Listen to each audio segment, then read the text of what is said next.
Fermeture du détroit d'Ormuz et stratégie iranienne contre les sanctions des États-Unis.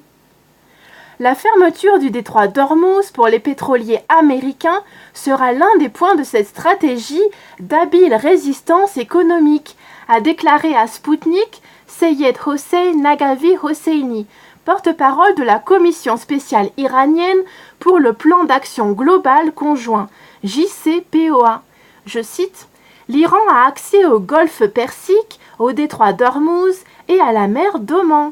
Il serait tout à fait contraire à la logique si les autres pays de la région vendaient leur pétrole et l'Iran non. La stratégie de l'Iran se résume ainsi: soit tous vendent leur pétrole, soit personne. Les Américains savent que l'Iran peut bien le faire, a indiqué l'interlocuteur de l'agence.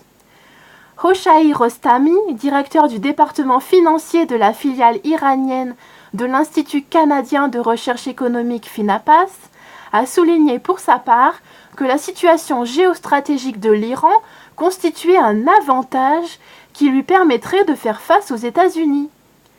Par ses déclarations, Trump cherche à exercer une pression psychologique et à semer le chaos économique.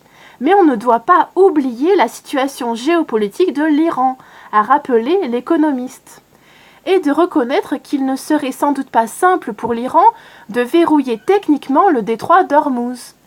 Mais si les sanctions américaines font baisser nos revenus, nous devrons compenser le préjudice entraîné par ces sanctions US, en mettant à profit nos connaissances, a prévenu l'interlocuteur à Sputnik. Le détroit d'Ormuz est une route commerciale vitale.